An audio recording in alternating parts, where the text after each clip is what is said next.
Alhamdulillahilladzi hadana li hadza wa ma kunna linahtadiya laula an hadana Allah.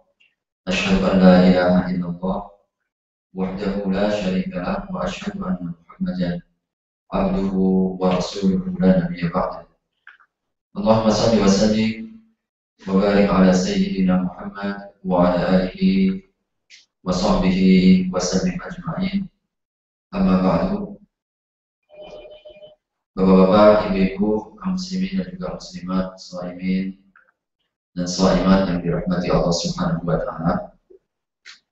Senantiasa kita memanjatkan puji serta syukur kehadirat Allah Subhanahu wa taala karena atas limpahan rahmatnya serta taufik Allah Subhanahu wa taala kepada kita bersama. Alhamdulillah sore hari ini kita kembali dapat berkumpul dalam majelis makanan kita, majelis menjelang berbuka. Mudah-mudahan semakin menambah kualitas Ramadan kita dan semakin menambah kualitas pemahaman kita akan petunjuk Allah Subhanahu wa taala insyaallah. Amin ya rabbal alamin. Salawat serta salam mari pula kita sampaikan kepada baginda Nabi Muhammad sallallahu alaihi wasallam, keluarga beliau, para sahabatnya, serta seluruh umatnya yang senantiasa istiqomah di atas benda petunjuk ajarannya hingga yaumul qiyamah. Jazakumullah khairan kepada Bapak Imam yang telah mengawali dan juga mengantarkan kita pada kajian di hari yang ke-25 Ramadan 1434 Hijriah ini, yang mengambil topik dan tema tentang fikih minoritas. Hadirin rahimakumullah, saya mengawali topik dan tema yang kita angkat ini karena sesungguhnya topik yang cukup berat dan dalam tempo waktu yang relatif singkat. Maka mudah-mudahan pengantar ini akan bisa membuka beberapa hal ya, terkait dengan fikih minoritas ini. Bapak Ibu sekalian, fikih kalau dalam bahasa Arab ini juga berakar dari bahasa Arab.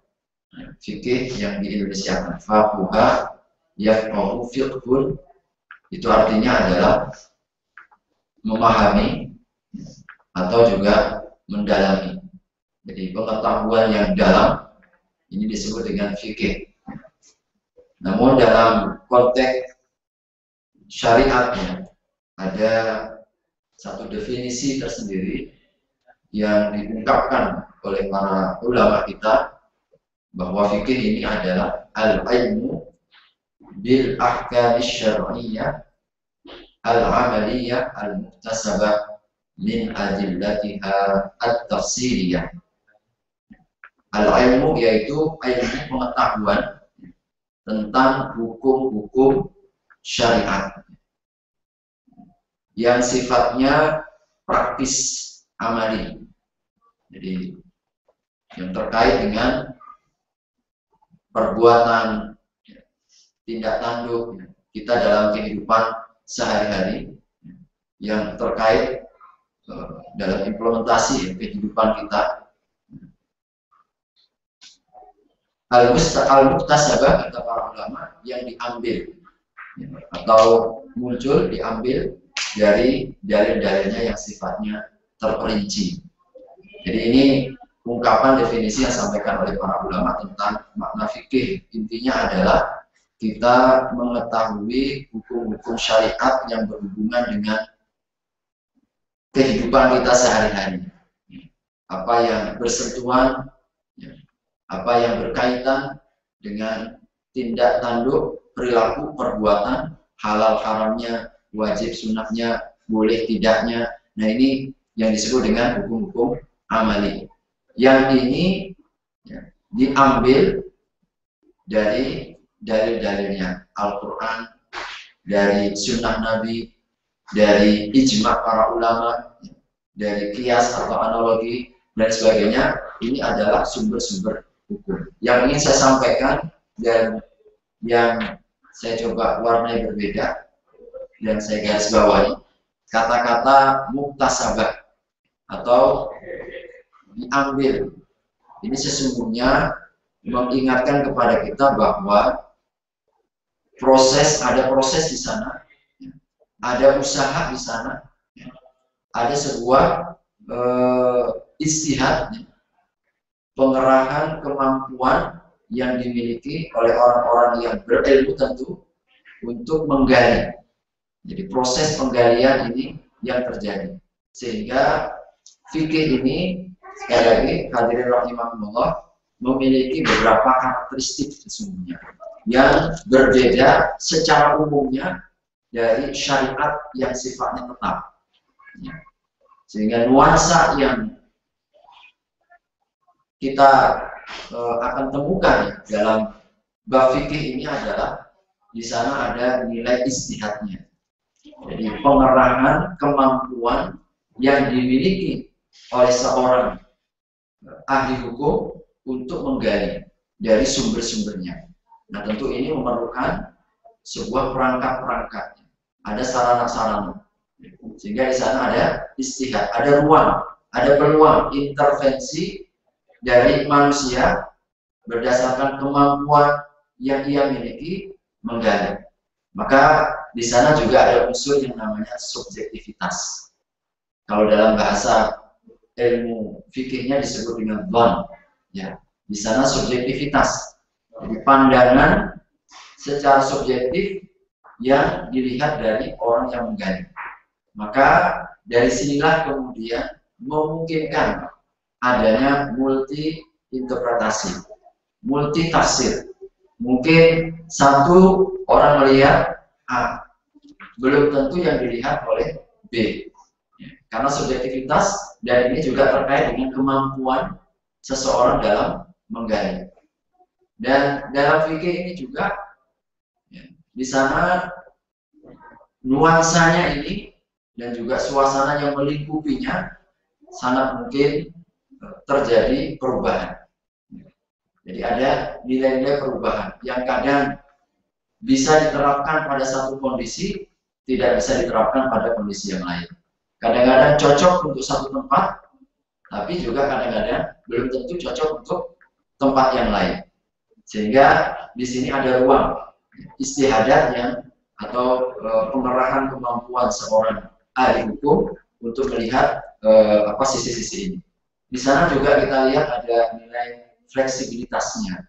Kalau dalam bab fikih ini, karena ada ruang istihad, ada ruang pandangan, ada ruang kemampuan kita untuk melihat situasi dan juga kondisi, sehingga kadang-kadang elastis hukumnya yang bisa saja kemudian terjadi ya ini. Oleh karenanya hadirin rahimakumullah, di dalam bab fikih ini secara umumnya kita dikenalkan ada 4 mazhab yang utama ini. Jadi ada mazhab Syafi'i, ada mazhab Ahmad bin Hanbal, ada mazhab Hanafi, ada mazhab Maliki yang diakui oleh para ulama. Meskipun kadang-kadang dalam satu perkara ini bisa berbeda pandangan dari beberapa sisi. Ini oleh karena hadirin rahimakumullah tadi ketika sangat berpengaruh ya, beberapa hal yang ingin saya sampaikan secara singkat saja, bahwa boleh jadi perbedaan ini oleh karena satu sampai hadis, satu tidak sampai. Mungkin Imam Syafi'i mendapatkan hadisnya tidak sampai kepada Imam Ahmad, sehingga masing-masing memberikan hukum berdasarkan dalil yang sampai kepada mereka. Yang kedua, perbedaan yang muncul dari bahasa. Jadi ternyata Al-Quran dan juga hadis yang backgroundnya adalah bahasa Arab, ini bahasa yang paling kaya. Kadang-kadang satu kata ini memiliki banyak arti. Contoh sajalah, dalam bahasa Arab kata-kata doroba ini memiliki multi arti. Doroba bisa berarti memukul, doroba bisa berarti pergi, Doroba bisa berarti membuat perumpamaan. Doroba juga bisa membuat berbagai macam sisi.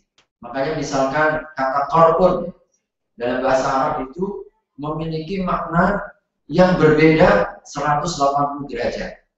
Maka kemudian wajar melahirkan hukum yang berbeda juga. Ketika Allah Subhanahu wa taala berfirman misalkan wal mutallaqatu yatarabbasna bi anfusihinna thalathata quru, wanita-wanita yang dicerai maka mereka menunggu atau yang disebut dengan iddah itu 3 kali qara. Jadi bahasa Arab ternyata kata qur'un itu memiliki arti bersih tapi juga memiliki arti haid. Jadi dalam waktu yang sama, suci juga qur'un, haid juga qur'un. Maka kemudian wajar muncul pendapat Imam Syafi'i mengatakan 3 kali suci. Mazhab yang lain mengatakan 3 kali haid. Ini sesuatu yang sangat multi interpretasi. Kemudian kata-kata misalkan aula masdumun nisa. Imam Syafi'i mengatakan kata lamasa itu bersentuhan kulit. Maka kalau laki-laki dan juga wanita bersentuhan kulit batal. Tapi kalau beberapa mazhab yang lain bukan sentuhan kulit, tetapi adalah berhubungan badan, bergaul. Maka kalau hanya sekedar sentuhan kulit tidak batalkan. Ini karena bahasa yang juga punya peran munculnya perbedaan dalam bidang fikih.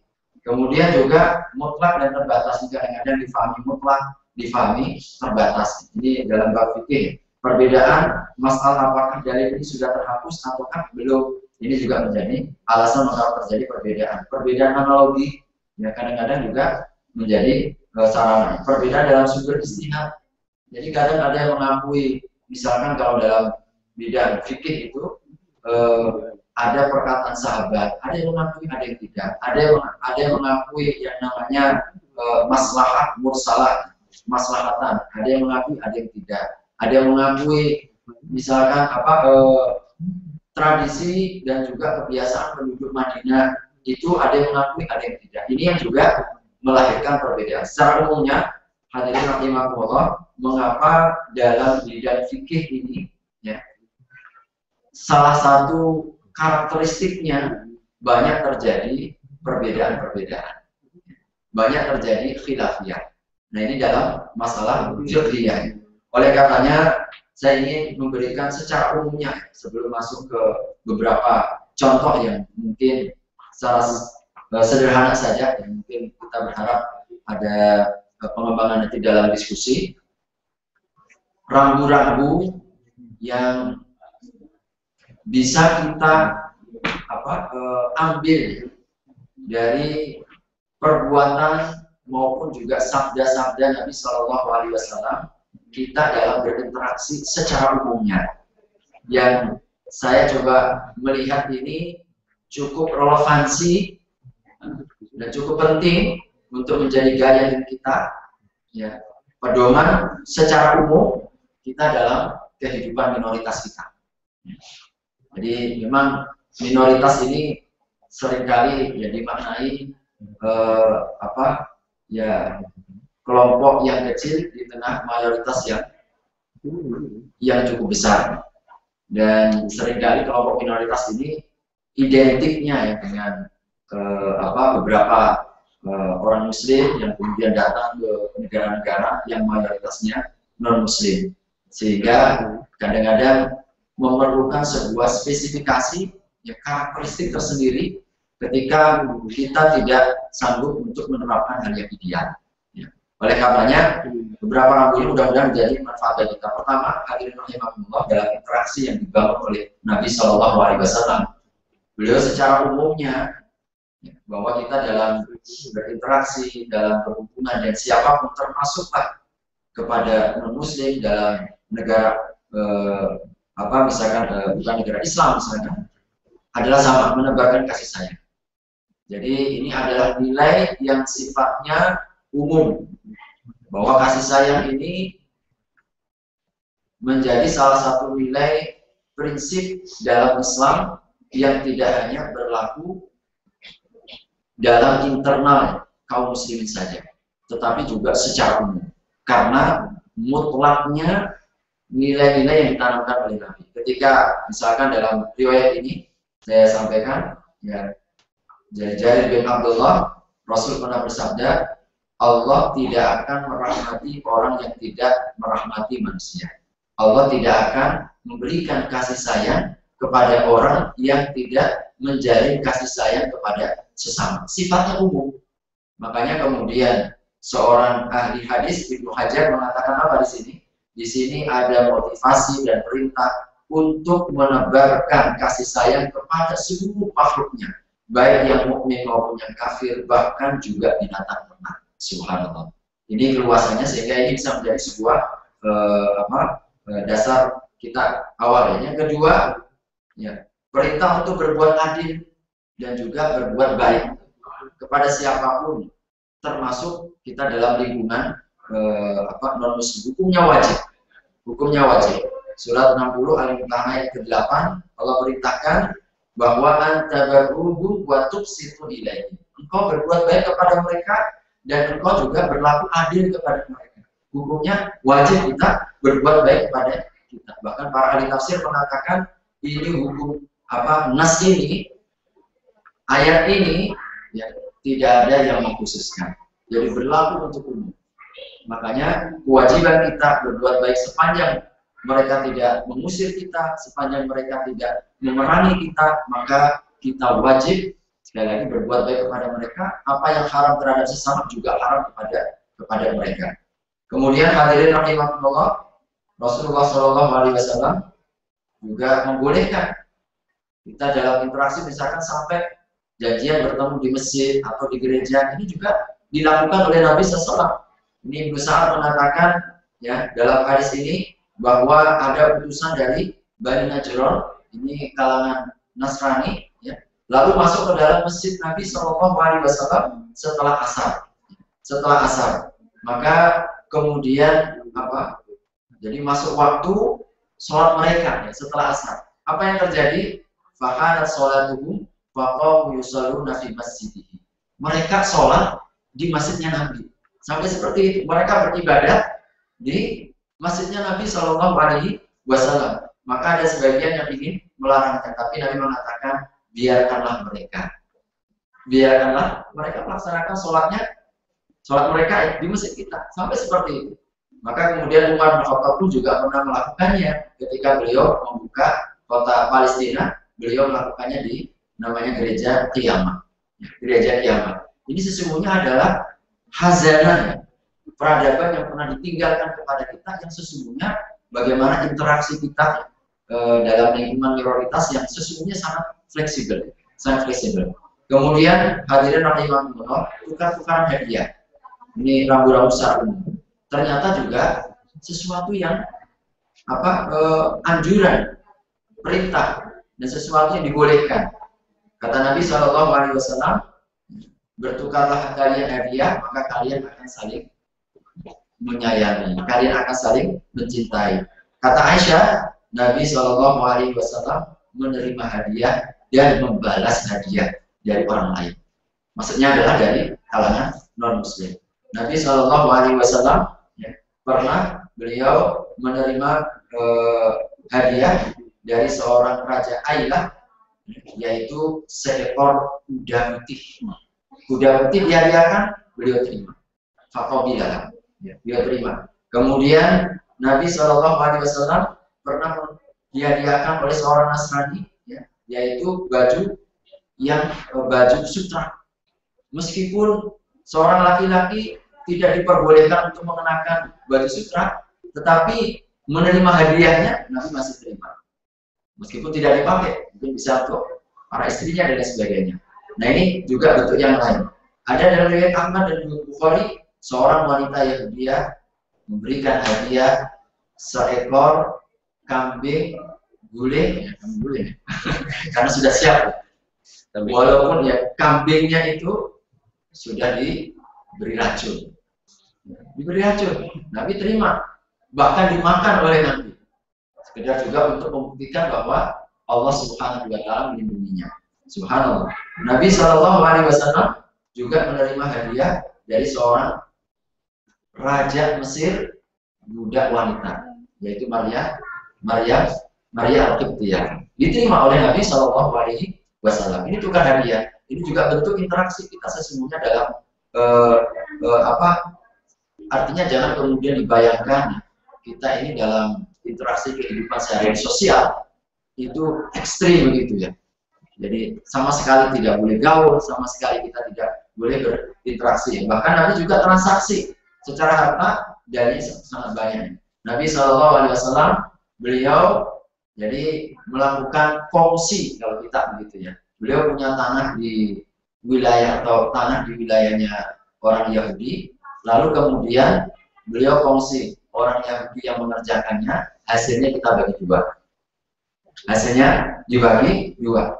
Aisyah juga mengatakan bahwa Nabi Shallallahu Alaihi Wasallam beliau ketika meninggal dunia ada 30 sok, ada 30 sok atau mungkin sok ini ukurannya kayak kilogram begitu ya, yang masih tertangguh di orang Yahudi. Jadi subhanallah. Artinya transaksi sosial, ekonomi beliau lakukan semua. Bahkan dalam surat Al-Maidah ayat yang kelima ini secara tegas dan ijma ya, para ulama membolehkan meskipun nanti ada syaratnya yang saya sampaikan, sembelian ahli kitab halal bagi kita. Sembelian mereka halal bagi kita. Ya, ini juga bentuk-bentuk transaksi kehidupan muamalah sehari-hari yang perlu juga kita ketahui. Nabi juga menerima saksi mereka, juga menerima nasihat mereka. Ada berapa dalil diantaranya, misalkan dalam dalil ini bahwa di antara ahli kitab itu ada orang-orang yang bisa aman kalau engkau memberikan titipan kepada mereka. Jadi Ibnu Taimiyah mengatakan selama di kalangan mereka itu ada orang yang bisa dipercaya, maka tidaklah berdosa kita menerima saksi-saksi dari kalangan mereka. Sampai mereka pun ketika kita jadikan saksi ternyata diperbolehkan. Ya, diperbolehkan. Kemudian juga Nabi Shallallahu Alaihi Wasallam pernah juga beliau menerima nasihat atau menasihati, menerima dan juga menasihati dari kalangan-kalangan dari mereka. Nah, tentu hadirin rahimahullah, ini guidance yang secara umum ya, bagaimana interaksi kita dalam kehidupan sehari-hari yang ternyata tidak seperti yang digambarkan atau mungkin dibayangkan, strength, lalu kemudian tidak luas, tidak fleksibel, kaku dan lain sebagainya. Ternyata Islam dan Rasul SAW sangat-sangat luar biasa. Bahkan kita bekerja di tempat mereka atau mereka bekerja di tempat kita sudah ada contohnya. Kata Aisyah radhiyallahu anha, Nabi SAW beliau pernah menyewa seseorang dari Bani Dail, istajar, menyewa seorang laki-laki dari Bani Dail, hadiah khalidan, hadiah untuk menjadi penunjuk jalan. Jadi beliau sewa, menyewa mereka.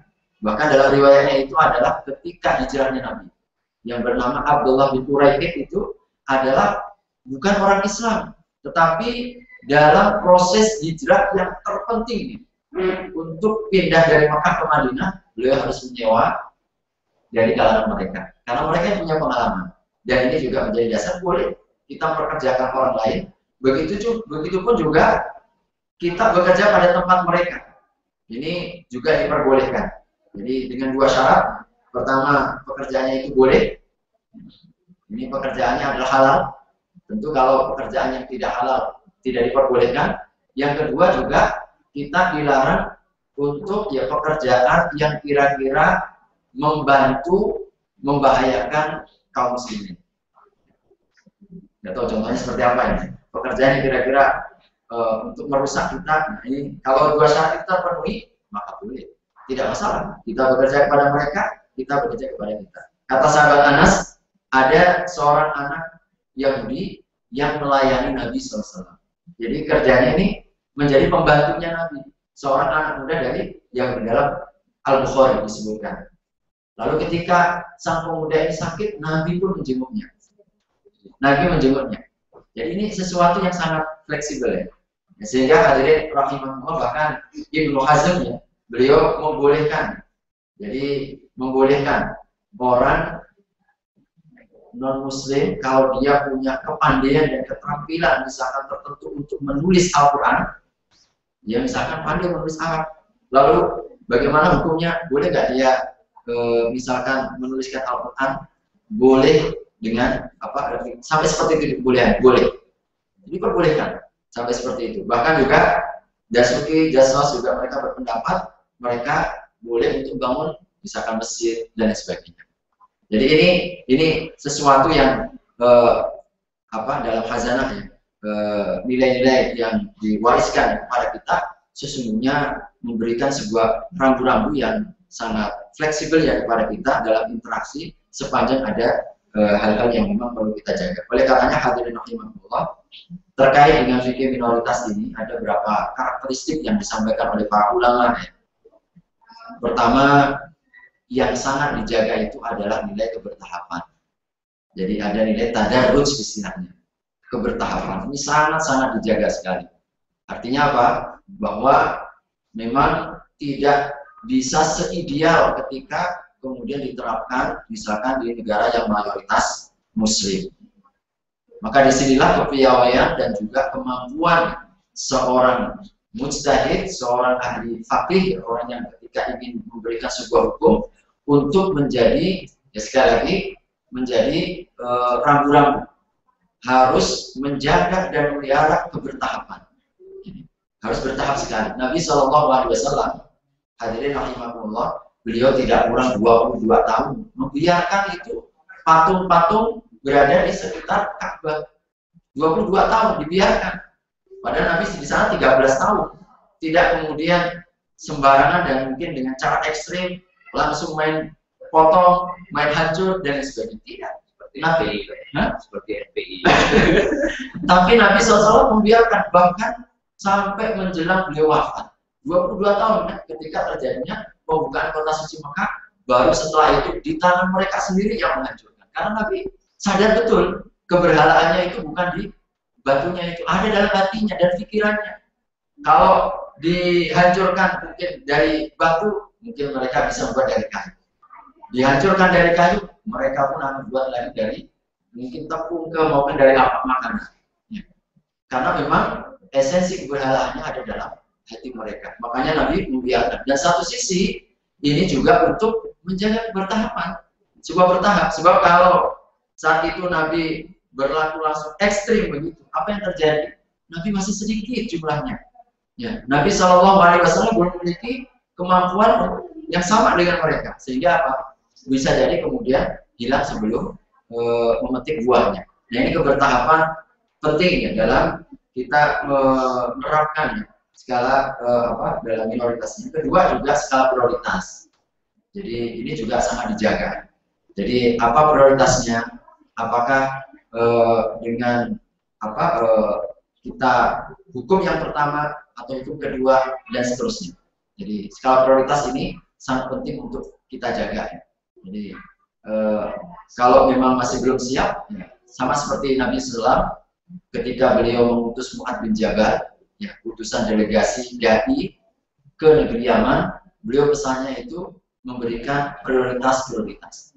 Wahai Mu'adz, engkau akan datang ke wilayah orang-orang ahli kitab. Ahli kitab. Maka pertama yang kau ajarkan, tolong tawarkan mereka untuk syahadat. Syahadat dulu. Syahadat. Berikan, beritahukan apa itu syahadatain. Ya. Kalau mereka menerima, jadi ungkapan Nabi itu ada jeda. Kalau mereka menerima, tidak langsung yang lain-lain. Baru ajarkan kepada mereka sholat. Kalau mereka sudah menerima, sampaikan Allah wajibkan bisa ada puasa Ramadan. Kalau mereka menerima, Allah wajibkan dari harta-harta kita zakatnya. Kalau mereka menerima, jadi bertahap begitu. Jadi tidak kemudian serampangan, langsung kemudian pokoknya apa begitu ya. Belum misalkan baru masuk Islam, apalagi mungkin seorang yang laki-laki ya wajib khitan misalkan. Belum sudah kita tawari berkhitan. Ini sudah ngeri duluan dipotong. Jadi apalagi kemudian kita ancam begitu ya. Kalau kita nanti kalau keluar dari Islam potong leher misalnya. Nah, yang ngeri-ngeri begitu ya Allah. Ini tidak pakai ini ya, prioritas ya. Contoh. Kemudian seimbang kita antara nas yang sifatnya syar'i dan realitas. Ini kadang-kadang kita kurang pertimbangkan, semangat menerapkan dalil, tetapi kita tidak mempertimbangkan realitasnya. Apakah sudah siap belum? Jadi ternyata dalam penerapan sebuah hukum ini seringkali menjadi sebuah pertimbangan. Realitasnya seperti apa? Ya, realitasnya. Bahkan kadang-kadang karena konteks realitasnya, ya mudaratnya misalkan besar, sesuatu yang sebaliknya bisa saja kemudian dilakukan.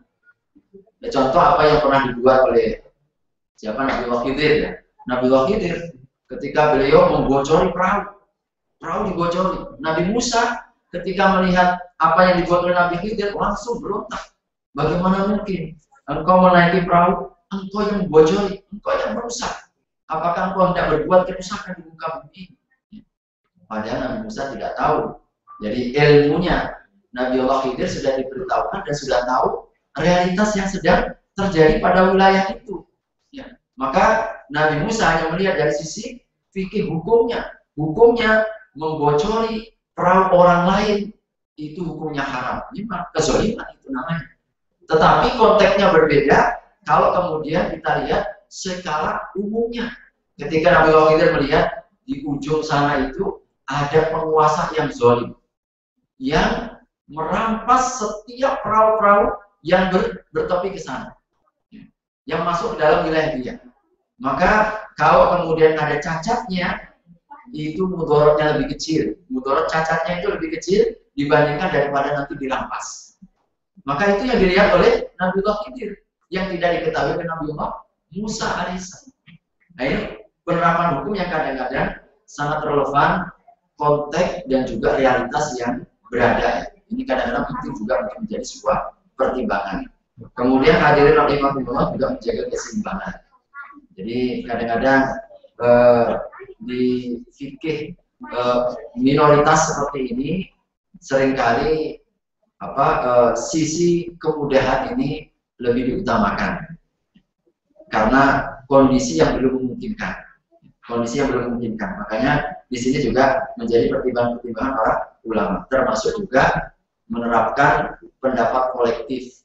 Jadi kita usahakan bagaimana agar ketika kita mengambil sebuah hukum ini tidak hanya selera yang sifatnya pribadi, ya, sifatnya pribadi. Oleh karena kadang-kadang kalau kita ini dorongannya hanya pribadi, ya, seringkali yang terjadi adalah nafsu saja. Tetapi kalau kemudian ini bersama-sama, apalagi dalam sebuah komunitas, ya, dalam penetapan misalkan waktu misalkan kan ini ada berapa kumpulan-kumpulan ya di beberapa negeri yang mungkin memiliki sebuah istihad dan sebagainya. Oleh karenanya hadirin rahimahumullah, ini beberapa karakteristik ya, yang dijaga ya, oleh para ulama-ulama kita yang hubungannya dalam minoritas ini. Tentu banyak sekali turunan-turunan ya, sesungguhnya dalam kehidupan kita sehari-hari, baik dalam bidang ibadah, dalam bidang muamalah, dalam bidang transaksi dan lain sebagainya, makanan, kita interaksi sosial. Kadang-kadang banyak turunan-turunan yang seringkali kemudian memunculkan masalah-masalah ya, yang tidak kita temui ketika misalkan kita berada di negeri kita sendiri. Saya ingin berikan satu contoh saja. Ini contoh misalkan terkait dengan masalah walaupun dalam bahasa Arab ya. Karena saya mengambil dari beberapa sumber, belum sempat saya terjemahkan. Intinya sembelihan orang-orang ahli kitab. Jadi hukumnya seperti apa? Kalau kita kadang-kadang sulit ya, mungkin ini secara normal ideal bisa kita terapkan di negara yang mayoritas muslim. Gampang kita mencari tempat pemotongan orang muslim. Gampang kita menemukan misalkan orang-orang muslim untuk memotongkan kita. Tetapi belum tentu ini akan kita dapatkan ketika kita berada di wilayah seperti di Austria misalkan seperti ini. Sulit kita menemukan. Maka bisa kemudian ini menjadi dasar-dasar kita. Para ulama ini sepakat bahwa yang menyembelih itu orang Islam, laki-laki, baligh, berakal, ya, dan berakal ya. Jadi ini para ulama sepakat. Nah, para ulama juga sepakatnya tidak boleh dari orang-orang musyrik penyembah berhala. Itu sepakat para ulama. Tetapi para ulama terkait dengan ahli kitab, sembelihan orang Yahudi dan Nasrani, ya, orang Yahudi dan Nasrani, para ulama ijma'nya kesepakatannya boleh dengan syarat. Apa syaratnya? Pertama, ya, yaitu alla yakuna muharramun alaina. Jadi yang disembelih itu bukan binatang yang haram. Jadi kalau yang disembelih ini misalkan binatang yang haram, ya jelas nggak boleh.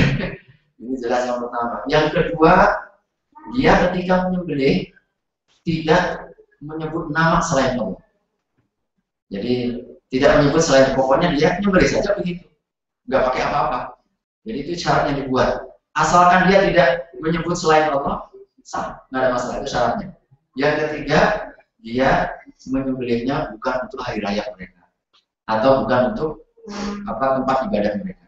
Itu 3 syarat yang disampaikan. Kalau kira-kira kita sudah nggak ada orang misalkan untuk menyembelihkan, ya sudah mereka menyembelihkan. Sesungguhnya para ulama masih memberikan ruang dan juga toleransi. Ya. Baik, Bapak Ibu sekalian, saya berharap nanti akan lebih banyak. Meskipun nanti ada beberapa contoh sesungguhnya yang sering ya terjadi, misalkan ya terutama saya berikan contoh juga di sini bagaimana ketika terjadi pernikahan beda agama, lalu kemudian suaminya kembali lagi kepada agama yang lain, keluar lagi. Ini contoh ya. Ini yang dibahas juga oleh para ulama yang sangat mungkin bisa terjadi. Kalau misalkan dia menikahnya dengan cara Islam, suaminya kemudian masuk Islam, insya Allah dengan cara Islam, tetapi kemudian di kemudian hari suaminya kembali kepada agamanya. Nah, bagaimana posisinya? Sulit bagi ternyata mereka pun juga beda-beda berpandangan. Jadi ada yang berpendapat harus diceraikan, ada yang berpendapat bahkan mungkin oleh sebagian orang yang pendapat-pendapatnya ekstrim, ya. Sebagian orang seperti Ibnu Taimiyah, Ibnu Qayyim, bahkan beliau yang mentoleransi. Beliau katakan apa? Tetapkan sampai dia kembali Islam, sampai begitu. Jadi malah membolehkan. Jadi artinya ini kondisi-kondisi yang ketika ada beberapa alternatif pendapat seperti ini di kalangan para ulama, sesungguhnya memberikan ruang kepada kita.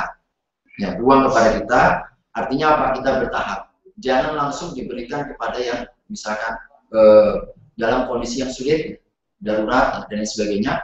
Kemudian kita beri hal yang langsung to the point, yang sulit dan berat gitu. Nah, ini kadang-kadang bisa menjadi sebuah wacana bagi kita bersama. Wallahu a'lam bishawab. Ini sebagai sebuah pengantar ya, fikih minoritas yang memang sangat luas, tapi mudah-mudahan ada rambu-rambu secara umum yang membingkai bagaimana kita mensikapi beberapa perkara-perkara yang berkaitan dan juga berhubungan dalam kehidupan kita sehari-hari di lingkungan minoritas seperti ini, insyaallah. Wallahu a'lam bishawab. Saya kembali kepada Pak Dewan untuk memimpin diskusi, insyaallah. Alhamdulillah kita sudah sama-sama menyimak penjelasan dari fikih minoritas oleh Pak Ustadz Didi yang sebenarnya untuk kita itu sangat penting dalam hal ini, memberi rambu-rambu dalam kita melaksanakan. Karena terus terang aja saya ada kelegaan sedikit dalam pribadi, secara pribadi setelah mendengar penjelasan bahwa Islam sebenarnya sangat agama kita itu sangat memberikan ruang ke toleransi dalam untuk menghadapi kehidupan kita di negara sebagai minoritas negara asing. Mungkin ada banyak pertanyaan dari hadirin sekalian. Ya kan?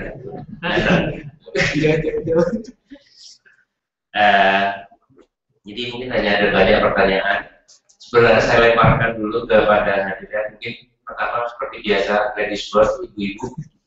Ada yang ingin bertanya? Silakan. Alhamdulillah.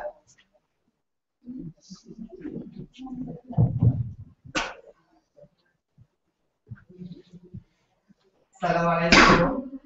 Saya ingin tanya, beberapa tahun saya berpuasa Ramadan di Australia kan.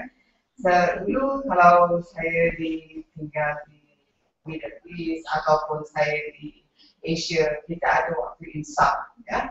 Dan setelah jadi warga Wapina, kita ada 5 Wapina bagi ada waktu imsak. Tapi kalau kita dapat leaflet from the UN, there's no imsak. And waktu imsak tu, then kita stop. Jadi saya ikut Wapina tu ya. And then again, bila saya berdiskusi dengan suami saya yang mu'alaf, jadi dia buat Google in the internet, and dia berkata kalau kita ada sahabat Nabi berkata yang satu hari Nabi dia nak pergi sembahyang subuh, dia tengok sahabat dia somebody was eating, I'm not sure about that, eating, and then sahabat bertanya dengan Nabi, bolehkah orang itu masih makan sedangkan Nabi sudah berjalan untuk menunaikan solat subuh. Jadi where do kita break the imsak and waktu imsak dan stop from eating sebelum subuh. Terima kasih. Oke, terima kasih. Tanya jawabannya pakai bahasa Malaysia ya.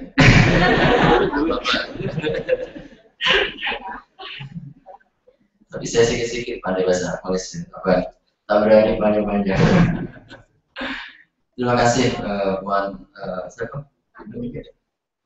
Amidah, insyaallah. Jadi memang masalah imsak ini termasuk di antara masalah yang diperselisihkan di kalangan para ulama. Artinya khilafiyah. Satu madhab mereka mengambil imsak ini sebagai bentuk kehati-hatian, Tapi kalau kita merujuk kembali pada Al-Quran, bahwa memang Allah Subhanahu Wa Taala sudah secara tegas mengatakan bahwa sumati musyama ilal lain, bahwa hatta yatabayyana lakumul khaytul abyadu minal khaytil aswadi minal fajr. Jadi jelas ya. Jadi sehingga tampak, yaitu muncul, kita mulainya adalah dari fajar. Jadi fajar itu adalah tanda waktu subuh. Sehingga Al-Quran ya, muncul pada kali. Jadi waktu subuh fajar. Jadi waktu subuh, sehingga memang patokannya adalah azan subuh itu sendiri. Sehingga Nabi SAW dalam beberapa riwayat yang di masa Nabi SAW itu azan ada 2 kali. 2 kali. Azannya Bilal bin Rabah dan juga azannya Abdullah bin Maktum. Kata Nabi SAW, kalau yang kau dengar itu azannya Abdullah bin Maktum, lanjut ya kau. Begitu. Terus ya, boleh makan. Jadi, sampai kau dengar azannya Bilal bin Rabah yang menandai tanda waktu sholat subuh. Jadi dulu ada 2 kali azan. Azan yang pertama untuk bangunkan kita ya, agar kita sholat malam. Begitu. Jadi, kata Nabi, kalau kau dengar azan yang pertama itu masih boleh kita lanjut, boleh kita masih makan dan minum. Sehingga dalam hal ini sesungguhnya bahwa memang pendapat yang lebih kuat karena Al-Quran sendiri menegaskan bahwa kita menggunakannya adalah dari fajar, minal fajar. Sehingga kalau kemudian ada yang berpendapat ada imsak, sesungguhnya adalah pendapat yang hati-hati. Jadi kehati-hatian boleh kita ambil sebagai bentuk yang mungkin itu tadi ya, hati-hati untuk jangan sampai kita masuk ke dalam waktu subuh itu sendiri. Wallahu a'lam bishawab. Insyaallah. Karena kalau ini masih banyak yang kosong, jangan Silakan. Belum lagi kesempatan ya. Sorry ya. Belum saya kasih kesempatan. Ibu-ibu karena masih ada, ya. Jadi kita kasih kesempatan kepada. Sorry, jangan gabung karena aku ya. Silakan Mbak Yusri atau tentang pemberian kitab ya. Itu kemudian cara menyembelihnya juga gimana? Yang saya tahu kan cara menyembelih secara Islam itu di urat-urat tertentu, kemudian sampai seperti apa. Sementara yang modern sekarang ini kan mereka tidak setuju dengan cara penyembelihan Islam dengan proses menyembelih gitu ya di pagi atau misalnya disuntik dulu. Jadi menurut saya tidak bisa dikatakan sebagai kita meskipun misalnya dia orang Nasrani karena bahkan tidak melibatkan para manusia. Nah itu gimana? Jazakumullah khair. Jadi memang menjadi sebuah bentuk istihad ya para ulama di era kontemporer seperti ini. Bagaimana bentuk penyembelihan menggunakan alat-alat yang modern. Jadi tidak secara langsung. Sesungguhnya para ulama membolehkan penyembelihan dengan alat-alat modern sepanjang misalkan ketika kita yang mulai menekan tombolnya itu dengan membaca Bismillah dan sesuai dengan syariatnya. Artinya penyembelihannya itu berada di leher. Jadi penyembelihan seperti itu. Meskipun para ulama menganalogikan bahwa Nabi SAW membolehkan. Jadi misalkan di surat Al-Maidah yang keempat itu kan kita diperbolehkan berburu dengan anjing. Dan perburuan anjing itu halal. Ketika kita melepaskan anjing itu sambil membaca Bismillah. Makanya para ulama sepakat kalau kita misalkan menembak burung, awali dulu dengan Bismillah, ya meskipun insya Allah itu cara penyembelihan kondisi yang sulit ya untuk kita kendalikan. Kecuali dalam kondisi yang normal, di mana binatang itu kita kendalikan, maka yang paling utama adalah menyembelih di bagian leher dengan memutuskan dua urat nadi, yaitu jalan udara dan juga jalan makanan. Karena itu lebih mempercepat kematian dengan cara-cara seperti itu. Makanya ketika onta para ulama ada dua pola ya. Ada dengan nahar, makanya disebut dengan wanhar itu dengan kita menusuk di bagian ulu hati. Karena sulit ketika kita menyembelih onta langsung panjang gitu kan. Jadi makanya teori prakteknya kalau kita lihat mereka langsung pakai semacam tombak atau apa ditusuk bagian ujung pangkal dari leher yang panjang itu. Dan cara seperti itu ternyata lebih efektif dan juga mempercepat. Artinya dalam hal ini misalkan kita dengan menggunakan mesin, ya tinggal bagaimana kemudian kalau muslim ketika memulainya baca Bismillah. Nah kalau kemudian yang mengagami misalkan non muslim ya, misalkan ahli kitab dalam hal ini dia bukan orang Nasrani atau orang Yahudi, maka sesungguhnya sepanjang tadi dia tidak binatang yang haram, tidak menyebut Tuhan mereka, dan tidak untuk perayaan dan juga tempat ibadah mereka, sesungguhnya dalam hal ini masih ditoleransi. Jadi para ulama masih ijma membolehkan berdasarkan surat 5 ayat 5. Wallahu a'lam bishawab. Sekedar informasi aja, itu saya baru mengenai ini beberapa bulan yang lalu.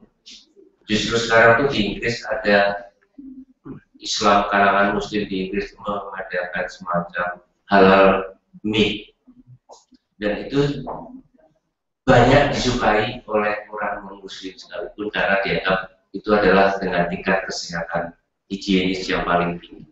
Jadi insya Allah itu berkembang ya sampai ke seluruh Eropa. Oke, Sabudin, jangan silakan kalau tanya. Oke, melanjutkan pertanyaan yang pertama Pak Ustaz. Ya. Itu imsa itu, ya ini ada yang nawar-nawar katanya.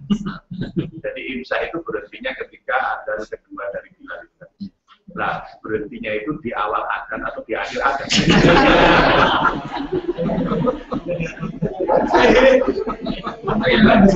Cari masalah. Ada berkorong. Supaya kita silakan.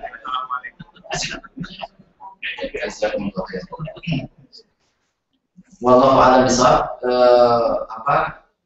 Jadi ketika yang saya pahami ya, walaupun saya pernah membaca nanti saya sampaikan, yang saya pahami ketika azan dikumandangkan itu sesungguhnya adalah tanda awal waktu masuknya waktu sholat subuh ya, ketika azan subuh terutama sudah masuk waktu, dan itu juga menandakan mulainya kita berpuasa ya. Meskipun kemudian saya melihat sebuah fatwa yang saya baca di fatwanya Syekh Abdullah bin Baz ya. Beliau ketika ditanya, tetapi karena unsur ketidaktahuan, jadi unsur ketidaktahuan dia sedang makan, ternyata azan sudah di tengah, maka apakah ini batal? Kata beliau berhenti di situ.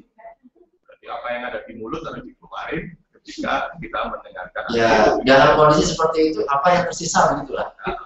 Apa yang tersisa masih ada toleransi, tapi jangan kemudian ditambah lagi. Kalau uang tuh mau ini uang rezeki Pak. Ya, artinya ini kondisi-kondisi yang memang masalah waktu subuh dan juga waktu isya ini sangat luar biasa perdebatan terjadi di kalangan para ulama. Sehingga ada yang punya prinsip kehati-hatian karena memang cukup sulit sekali ya kita untuk melihat di ufuk timur ada dua fajar namanya. Nah, ada fajar kadib, ada fajar kadib namanya. Fajar kadib itu secercah cahaya di ufuk timur, tetapi sifatnya masih tinggi. Saya pun juga belum pernah melihat bagaimana fenomena, tetapi di ufuk itu seperti itu, cahayanya itu masih menyurat tinggi ke angkasa, dan itu disebut fajar yang masih tipuan. Sampai kalian melihat fajar sodik. Fajar sodik para ulama katakan fajar yang semburat cahayanya itu sudah mulai agak menyebar, Jadi saya kadang-kadang bayangkan gimana kita membedakannya itu di tengah kota yang misalnya gemerlap. Kadang-kadang sulit untuk membedakan. Makanya disinilah kemudian para ulama itu mengundang banyak perdebatan dalam masalah ini. Wallahu a'lam bishawab, sehingga untuk hati-hatian Mas Abdul, jadi kalau memang sudah ada azan ya kita berhenti saja. Kalau ada kita baca TK yang redup juga harus berhenti. Wallahu a'lam bishawab.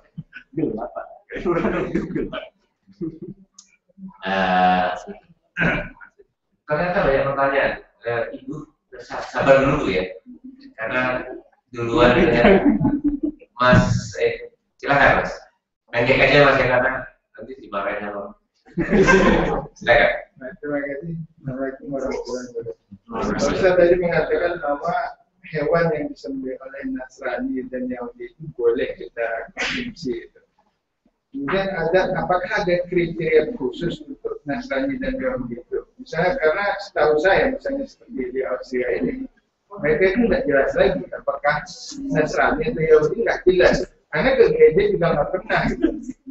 Nah, saya tahunya suatu hari saya diajak teman pergi ke gereja sebelah kantor itu yang udah jadi rumah fungsi jadi museum gitu kan, tapi masih ada peribadatan juga gitu. Dia waktu saya tanya sama si teman ini yang menemani saya, kamu udah berapa kali kemari, saya tanya. Ini baru pertama kali gitu. Jadi dia menemani saya ke gereja itu, saya untuk pertama kali, dia juga itu yang pertama kali gitu. Jadi agama itu menurut mereka satu yang bukan sesuatu keharusan gitu kan. Agama itu bahkan untuk mereka gunakan pada saat prosesi pernikahan atau kematian aja. Itu yang pertama Pak. Yang kemudian yang kedua, ini pertanyaan dari Pak Parno. Jadi Bapak mengatakan bahwa kota tadi ditusuk gitu. Apakah setelah ditusuk itu disembelih lagi atau hanya cukup ditusuk aja? Terima kasih Pak. Assalamualaikum warahmatullahi wabarakatuh. Silakan Bu, di pertanyaannya diajukan. Jadi karena maaf waktunya juga singkat sekali ya. Silakan pertanyaannya singkat aja. Assalamualaikum warahmatullahi wabarakatuh. Probably speaking English. This is a discussion with my friend. It should be a woman dedicated her life to her husband, but for a man, the life dedicated to his mother. So probably there is a short explanation. I try to explain that why a woman should dedicate it to his husband, but a husband should dedicate it to his mother. Probably there is a reason, because there is a significant difference social culture in Europe and Asia. In Asia, it's a culture woman dedicated his life to her husband, but in Europe everything is more equal. So the opportunity of working man and woman is equal. So in his perspective, it should be man dedicated to his wife, not to his mother. Separuhnya Oke, silakan Mbak. Yang pertama masalah memang sesungguhnya kalau kita melihat ahli kitab itu ya ketika kita tanya statusnya sesungguhnya ya, sama seperti Islam. Ada orang Islam, baik Islam yang taat juga ada yang tidak taat. Artinya dalam hal ini yang menjadi kriteria kita sesungguhnya adalah ketika memang statusnya dia adalah Nasrani, maka itu yang kita pegang. Yang kita pegang sesungguhnya itu saja. Sepanjang dia bukan orang penyembah patung berhala musyrik. Jadi musyrik kan misalkan penyembah matahari atau misalkan penyembah bikin roh dan sebagainya. Tapi dia statusnya memang status Nasrani, maka sesungguhnya dia masuk ahli kitab. Tanpa kemudian apakah dia rajin atau tidak. Sama seperti orang Islam juga seperti itu. Jadi Islam sesungguhnya menerima secara langsung bahwa dia ada statusnya sebagai muslim. Kalau kemudian dia harus kita misalkan muslim harus yang sholat, maknanya nanti sebenarnya hanya orang yang sholat saja yang bisa sah. Jadi, kalau harus seperti itu. Sesungguhnya ya kita melihat dari statusnya dalam hal ini. Yang kedua masalah tadi masalah data ya. Jadi yang saya lihat memang cukup ditusuk di bagian itu saja, tidak lagi sendiri. Jadi selepas itu tidak ada lagi proses penyembelihan itu, makanya disebut dengan nahar. Jadi cara dalam surat Inna a'tainakal kautsar fasholli lirabbika wanhar. Jadi kata inhar itu bentuk penyembelihan kontak dengan cara dari depan. Wallahu a'lam bishawab. Sudah masuk waktu itu. Nanti kita sampai kita MBA dulu, kita harus membatalkan puasa dulu ya. Insyaallah. Maaf ya, terima kasih. Sekali lagi terima kasih atas perhatiannya. Mari kita batalkan puasa kita karena mempercepat puasa satu yang Assalamualaikum warahmatullahi wabarakatuh.